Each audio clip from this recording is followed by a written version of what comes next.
عزتمند قرآن کریم کے رب العالمین فرمائی یا ایہا الذین آمنوا اتقوا اللہ وکونوا مع الصادقین. اے د ایمان خاوندانو د الله نه ویریږئ، وکونوا مع الصادقین او د رښتینو خلقو سره ملګري شئ.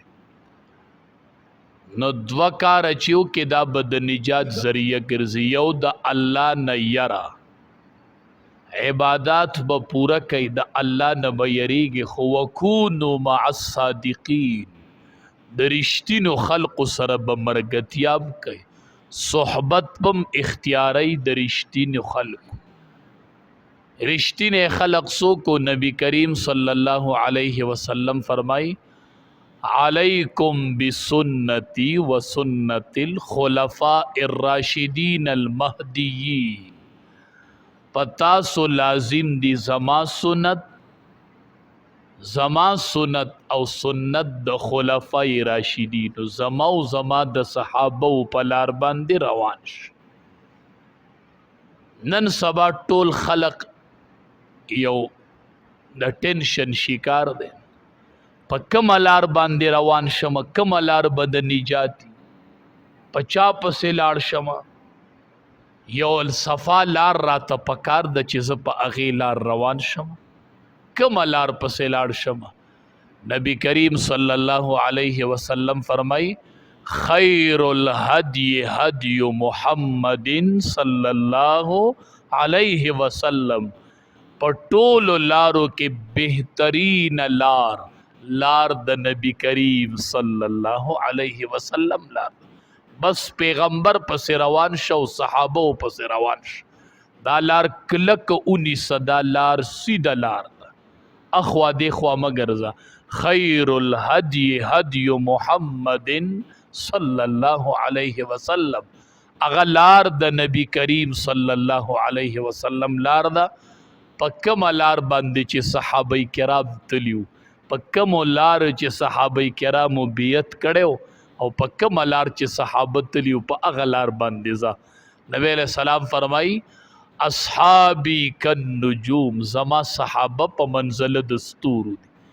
ما تاسو ته ستوري وشیندل، بأیهم اقتدیتم اهتدیتم، په کم ستوري پسې چې لاړئ نو په هدایت پئ ښه، نه به ګمراه کېږئ چې په کم ستوري پسې ځئ. بأیهم اقتدیتم اهتدیتم، دا ستوري می درته وچنګل، په دې ستورو پسې ځئ.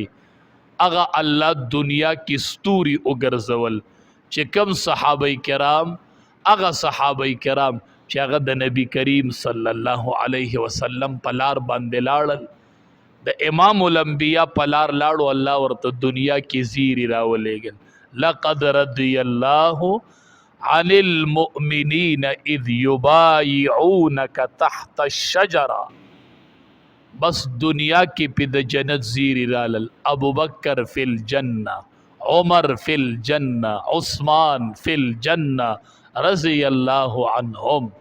دنیا کې پی د جنت زیری رالل، دنیا کې ورته د جنت خوش خبره واورول شو چې د نبی کریم صلی الله علیه وسلم سره صحبت اختیار. صحبت بنیادی شیز دیخوا، د الله نه به یریږي، عبادت به کوي، خو د نیکانو خلقو صحبت ته به ځي، د نیکانو خلقو مجلس په اختیاری. لکه صحابه کرام د نبی کریم صلی الله علیه وسلم په صحبت باندې کم ځای ته ورسېدل. د عبدالله ابن مبارک رحمت الله علیه نه چا تپوس وی معاویه رضی الله تعالی عنه بهتر دی او کو عمر ابن عبدالعزیز رحمت الله علیه بهتر دی؟ وی دې کې کم یو غوره دی؟ عمر ابن عبدالعزیز رحمت الله علیه چې دا تابعی دی، خاص صحابی نه دی، خود ته عمر ثانی وایي. ښه، د په دنیا داسې حکومت کړی دی د صحابه و نه پس چې د ټولې دنیا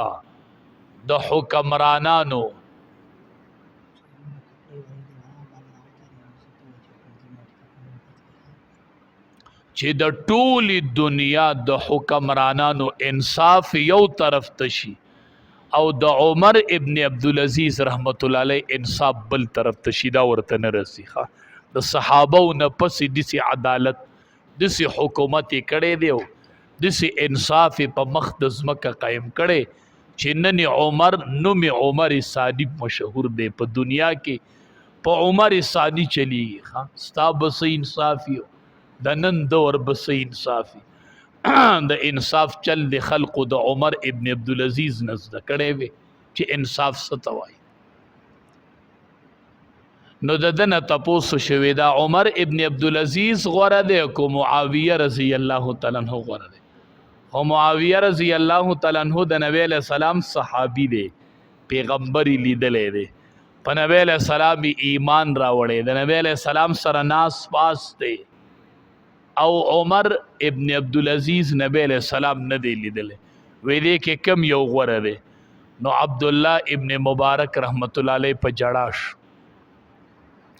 ورته وی ته د دې دواړو موازنه کوي ته د عمر ابن عبدالعزیز موازنه د معاویه رضی الله تعالی عنہ سره کوي هغه صحابي دی وی معاویه رضی الله تعالی عنہ چې د نبی علیہ السلام سره jihad لتلې دی په کم اس باندې تلې دی او د هغې اس د خپې نه دوړه لوتې ده او د اس په سپینګمه کې دوړه لګېدلې ده وی عمر ابن عبدالعزیز رحمت الله علیه دا د معاویه رضی الله تعالی عنہ د اس په سپینګمه کې چې کومه دوړه لګېدلې ده هغې ته هم نه رسېږي ځکه هغه صحابي دی یا ایها الذین آمنوا اتقوا الله وکونوا مع الصادقین د پیغمبر سره یو ځای ناست وکړه نبی علیہ السلام یې لیدې دی که نه د نبی کریم صلی الله علیه وسلم صحبت چې چا اختیار کړی هغې ته صحابه وایي د